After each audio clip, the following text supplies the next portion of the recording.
நீங்கள் பிரியாணி பிரியரா? அப்போனா வாங்க என்னோடய வெர்ஷனில் எப்படி பிரியாணி செய்யலான்னு பார்க்கலாம். ஓகே, இதுக்கு நம்மளுக்கு ரொம்ப தேவையான விஷயமே என்னென்னு கேட்டிங்கன்னா ஊடானோட ஸ்கின் தலை. ஓகே, இது எப்படி நம்ம கெட் ரெடி பண்ணுறதுன்னு சொல்கிறேன், கேட்டுக்குங்க. அதுக்கு நம்ம ஊடானை நல்லா அலசிக்கணும். ஓகேவா, வாங்கின ஊடானை நல்லா அலசிட்டு தான் பிறகு நம்ம அதை வந்து பீல் பண்ண ஆரம்பிக்கணும். அதாவது அது தோலெல்லாம் தனித்தனியாக உரிக்க ஆரம்பிக்கணும். அப்புறம் ஊடான் தனியாக அதோட தோல் தனியான்னு எடுத்து வச்சுக்கணும். நெக்ஸ்ட், ஒரு சூடான சட்டியில் கொஞ்சம் எண்ணெய், கொஞ்சம் 6 kg நெய் விட்டுக்கணும். அப்புறம் ரெண்டும் சூடான பிறகு நம்ம அந்த ஊடானோட ஸ்கினை போட்டு இந்த மாதிரி நல்லா, அதாவது நீங்கள் பார்க்கும் போதே தெரியும், ஆனால் இந்த மாதிரி வர்றதுக்கு நீங்கள் வந்து கொஞ்சம் தண்ணி ஊற்றி கொஞ்சம் நேரம் மூடி வைக்கணும். ஸ்லோவான ஃப்ளேமில் மூடி வச்சிங்கன்னா அந்த ஊடான்லேருந்து உங்களுக்கு அது ஒரு வகையான கிரேவி கிடைக்கும்.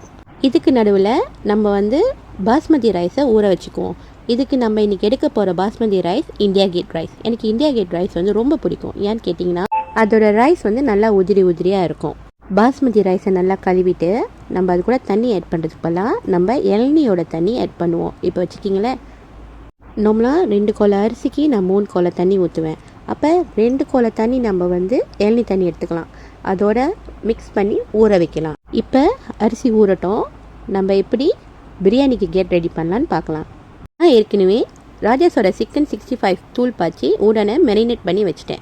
இப்போ மெரினேட் பண்ண அந்த ஊடானை கொஞ்சம் எண்ணெய் அதே மாதிரி நெய் சேர்த்து நம்ம நல்லா ஒரு மாதிரி பொரிஞ்சு வர மாதிரி ஒன்றும் பாதியமாக பொரிஞ்சு எடுத்துக்க வேண்டியது தான். அப்புறம் அதே எண்ணெயில் வந்து நம்ம பிளெண்ட் பண்ண அந்த பூண்டு, வெங்காயம், ஊசி மிளகாய் எல்லாமே தேவைக்கேற்ற அளவு தான், அதெல்லாம் போட்டு நல்லா அதே எண்ணெயில் வதக்கிக்க வேண்டியது தான். ஸோ இதெல்லாம் திரண்டு வரும்போது நம்ம ஏற்கனவே கெட் ரெடி பண்ணி வச்சுருக்க அந்த ஊடான் பேஸ்ட்டை இது கூட ஆட் பண்ணிக்க வேண்டியது தான்.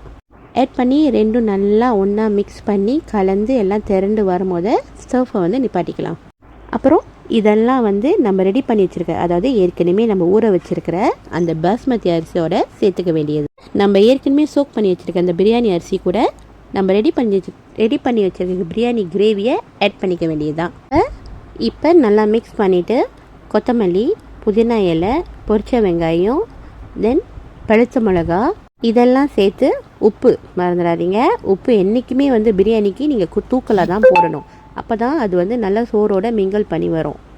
அப்புறம் நம்ம ஏற்கனவே பொரிச்சு வச்சுக்கலாம் அந்த ஊடானையும் இதில் ஆட் பண்ணிக்கணும்.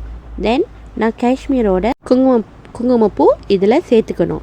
பிறகு அது கூட கொஞ்சம் நெய், லைட்டாக கொஞ்சம் நெய் சேர்த்துக்க வேண்டியதுதான். ஹாப்பி ட்ரை பண்ணி பார்த்துட்டு எப்படி இருக்குன்னு சொல்லுங்கள்.